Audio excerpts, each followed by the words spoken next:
అదేవిధంగా పత్రికా మీడియా సోదరులందరికీ కూడా హృదయపూర్వక నమస్కారాలు, ధన్యవాదాలు.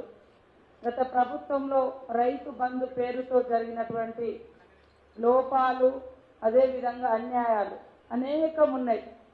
దాన్ని యాజ్ టీజ్గా కంటిన్యూ చేయాలంటే నిజమైనటువంటి రైతులకు, కష్టపడి వ్యవసాయం చేసేటువంటి రైతులకు వాస్తవ క్షేత్రస్థాయిలో అన్యాయం జరుగుతుంది.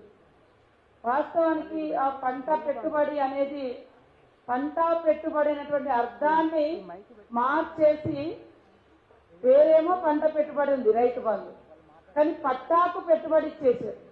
పట్టా ఎవరుంటే వాళ్ళే అనే యాంగిల్లో తీసుకొచ్చారు. దాంతో చాలా క్షేత్రస్థాయిలో ధరణి కావచ్చు, ఇతరత్ర వాళ్ళు చేంజ్ చేసుకున్నప్పుడు మోక మీద ఒకరున్నారు, 40-50 ఏళ్ళ నుంచి పట్టా ఒకరికి వచ్చింది. ఇట్లాంటి అనేకం ఉన్నాయి. వాటన్నింటిని కూడా దృష్టిలో పెట్టుకొని ఒరిజినల్ గా రైతులకు మరి పంట వ్యవసాయ యోగ్యమైనటువంటి భూములకు మనము రైతు బంధు ఇస్తే, రైతు భరోసా ఇస్తే జెన్యూన్ గా రైతులకు న్యాయం జరుగుతున్నటువంటి ఉద్దేశం కూడా మాకు వ్యక్తిగతంగా ఉంది.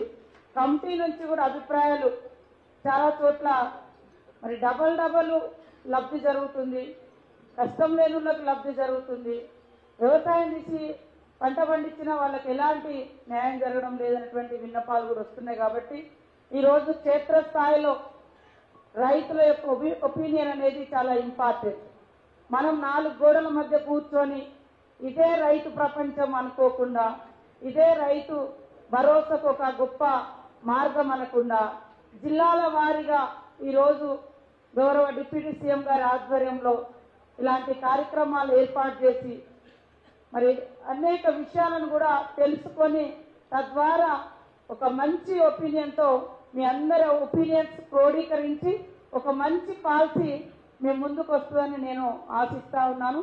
ఈ కార్యక్రమానికి వచ్చిన పెద్దలందరికీ కూడా పేరు పేరున నమస్కారాలు.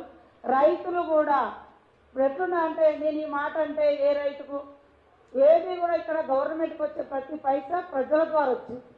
కాబట్టి పేదలకు ఎక్కువ లబ్ధి జరగాలి, రైతులకు ఎక్కువ లబ్ధి జరగాలి, రైతుల యొక్క జీవన ప్రమాణాలు పెరగాలి, కష్టానికి తగ్గ ఫలితం ఉండాలి. పంట గిట్టుబాటు అంటే ఏంటిది, మరి పంట పెట్టుబడి అంటే ఏంటిది అనే అర్థాలే గతంలో మారిపోయినాయి. కాబట్టి దానికి కరెక్ట్ సూటబుల్ నిర్ణయాలు కూడా మన ఇందిరమ్మ ప్రభుత్వం, ప్రజా ప్రభుత్వం తీసుకుంటుందని తెలియజేస్తూ నాకు ఈ అవకాశం కల్పించడం మీ అందరికీ పేరు పేరున నమస్కారాలు, ధన్యవాదాలు. ఇప్పుడు గౌరవనీయులైన అటవీ శాఖ, పర్యావరణ మరియు దేవాదాయ శాఖ మంత్రివర్యులు శ్రీమతి కొండా సురేఖ గారిని మాట్లాడవలసిందిగా కోరుతున్నాను.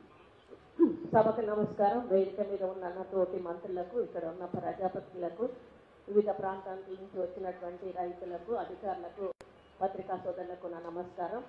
ఇప్పటి వరకు కూడా మినిస్టర్స్ మాట్లాడినట్టుగా ముఖ్యమంత్రి గారు ఒక చిత్తశుద్ధితోటి ఈ యొక్క రైతు భరోసా కార్యక్రమాన్ని అర్హులైన రైతులకు మాత్రమే అందజేయాలి, అభిప్రాయాలు వారి నుండే తీసుకొని వాటిని మరి క్రోడీకరించి నిర్ణయాలు తీసుకోవాలని చెప్పి ఈ రైతు భరోసా వేదికలను ప్రతి జిల్లాలో కూడా ఏర్పాటు చేసి మరి ఉమ్మడి జిల్లా పరంగా ఈ కార్యక్రమం